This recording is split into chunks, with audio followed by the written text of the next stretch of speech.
शहर से दूर घने जंगलों के बीच से एक गाड़ी गुजर रही थी। गाड़ी में सारा और हेनरी नाम का एक शादीशुदा जोड़ा बैठा हुआ था। हेनरी, तुम क्या मुझे आज जंगल सफारी पर लेकर आए हो, जो ऐसे खतरनाक जंगल में एक गाड़ी बढ़ा ली?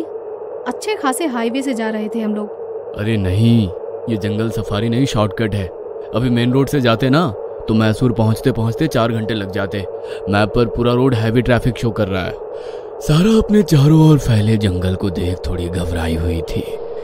वही हेनरी तेज स्पीड में गाड़ी भगाकर जल्दी से जल्दी ये जंगल पार कर लेना चाहता था। अचानक उनकी गाड़ी हिचकोले खाने लगती है और देखते ही देखते बंद पड़ जाती है।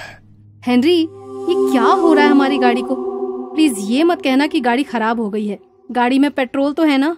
ऑफ कोर्स सारा, पेट्रोल फुल है, लेकिन मुझे भी समझ में नहीं आ रहा कि गाड़ी को अचानक से हुआ क्या है। प्लीज अब तुम गाड़ी से बाहर मत निकलना। एक तो रात का समय, ऊपर से यहाँ दूर दूर तक कोई नजर नहीं आ रहा, कोई गाड़ी तक नहीं गुजर रही है सड़क से। मैं तुम्हें इस जंगल में गाड़ी से बाहर नहीं निकलने दूंगी।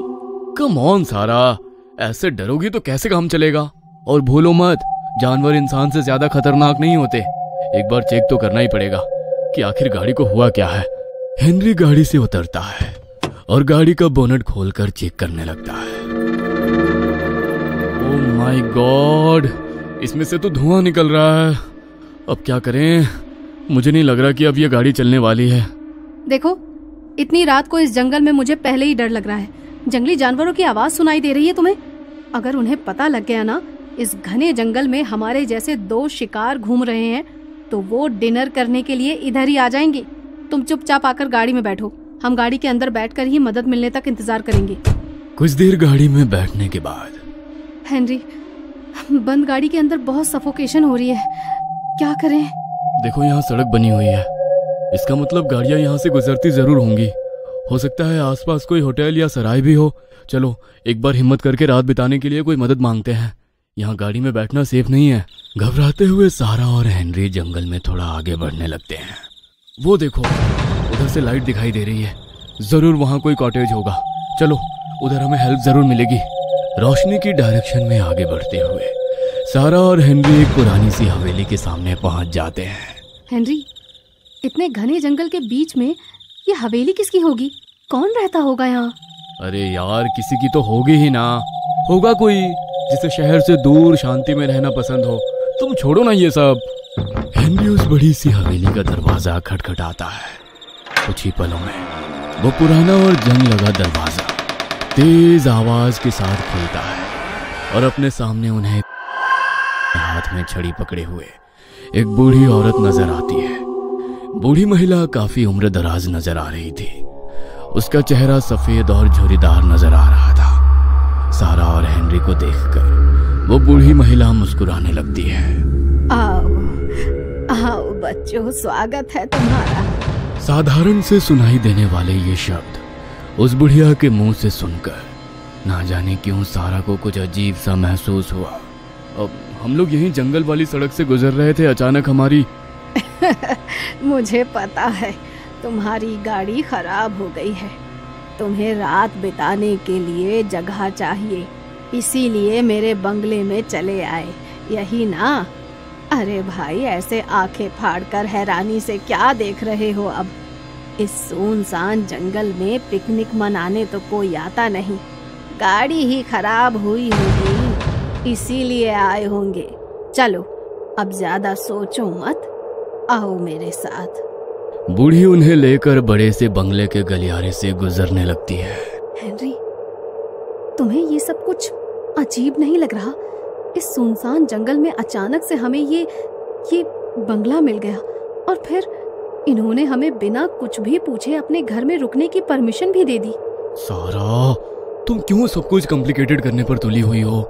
अरे आज रात की बात है, माना कि ये थोड़ी अजीब है, लेकिन अब घने जंगल के बीच में 5 स्टार होटल की फैसिलिटी तो नहीं मिलेगी ना। इस बंगले में रहेंगे तो कम से कम जंगली जानवरों का खतरा तो नहीं रहेगा। अब आपका बंगला तो बहुत बड़ा है और बहुत पुराना भी नजर आता है। इतने बड़े बंगले में आप अकेली रहती हैं? आपकी फैमिली में और कौन कौन है? अकेली? अकेली नहीं हूँ मैं। थोड़ी देर में पता चल जाएगा तुम्हें कि यहाँ और कौन कौन रहता है। इतनी भी क्या जल्दी है?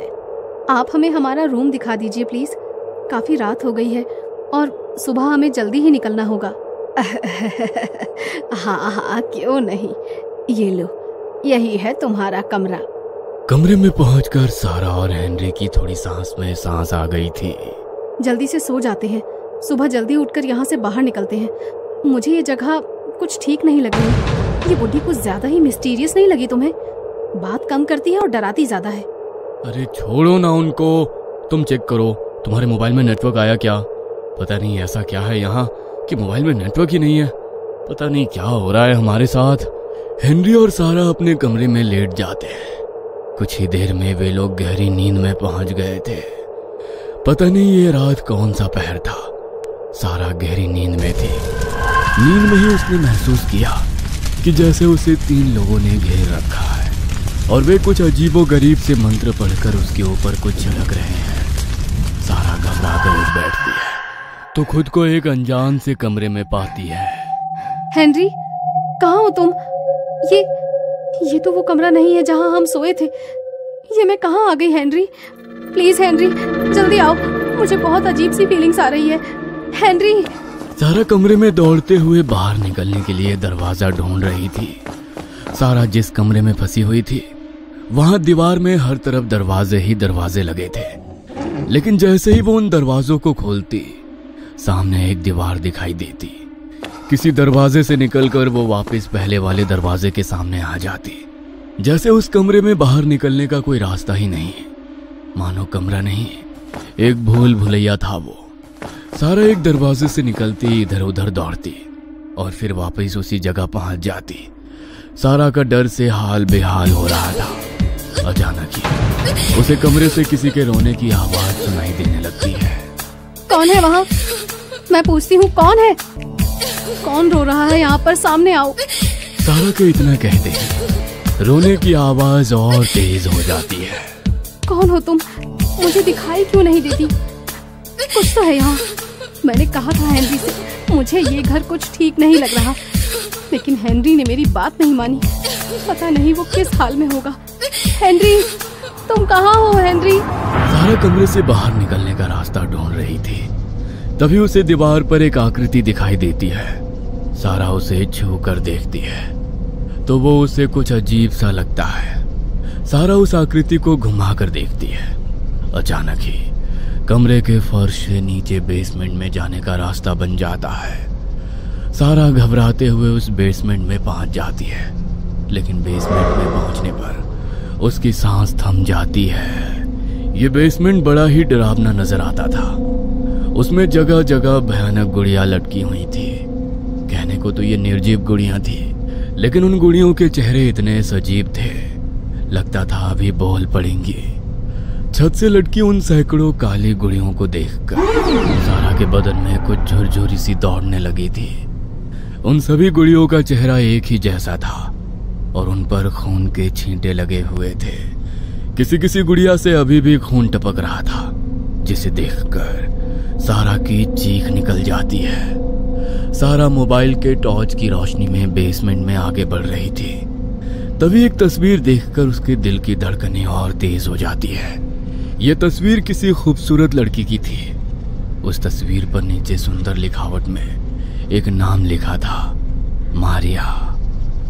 वह पेंटिंग देखकर सारा की आंखें हैरत से खुली रह गई थी, क्योंकि बेसमेंट में जितनी भी डॉल लटकी हुई थी उन सभी के चेहरे हूबहू मारिया जैसे ही थे। सारा के रोंगटे खड़े करने के लिए इतना ही काफी था। अचानक मारिया की तस्वीर में उसे कुछ अजीब महसूस होता है, जैसे मारिया अचानक उसे घूरने लगी हो।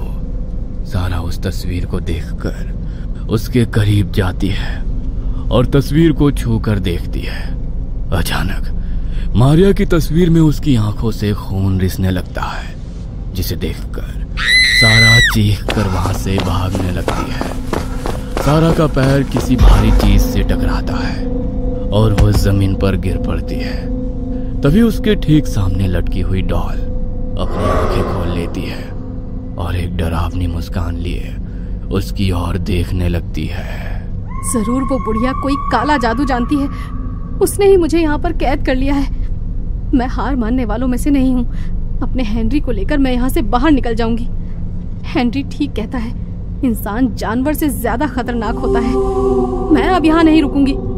सारा बेसमेंट में इधर उधर दौड़ते हुए ऊपर जाने के लिए सीढ़ियां ढूंढ रही थी कि तभी उसे छड़ी टिकाने की खटखट आवाज सुनाई देने लगती है। ओह शिट, लगता है वो बुढ़िया आ रही है। मुझे छिप जाना चाहिए। पता नहीं मुझसे क्या चाहती है वो। कुछ ही देर में बूढ़ी औरत अपने झुके शरीर और छड़ी को जमीन में टिकाती बेसमेंट में पहुंच गई थी। बूढ़ी बेसमेंट में अपनी छड़ी टिकाती घूम रही थी, लेकिन सारा को नहीं ढूंढ पा रही थी क्योंकि सारा ने खुद को एक अंधेरे कमरे में बंद कर लिया था।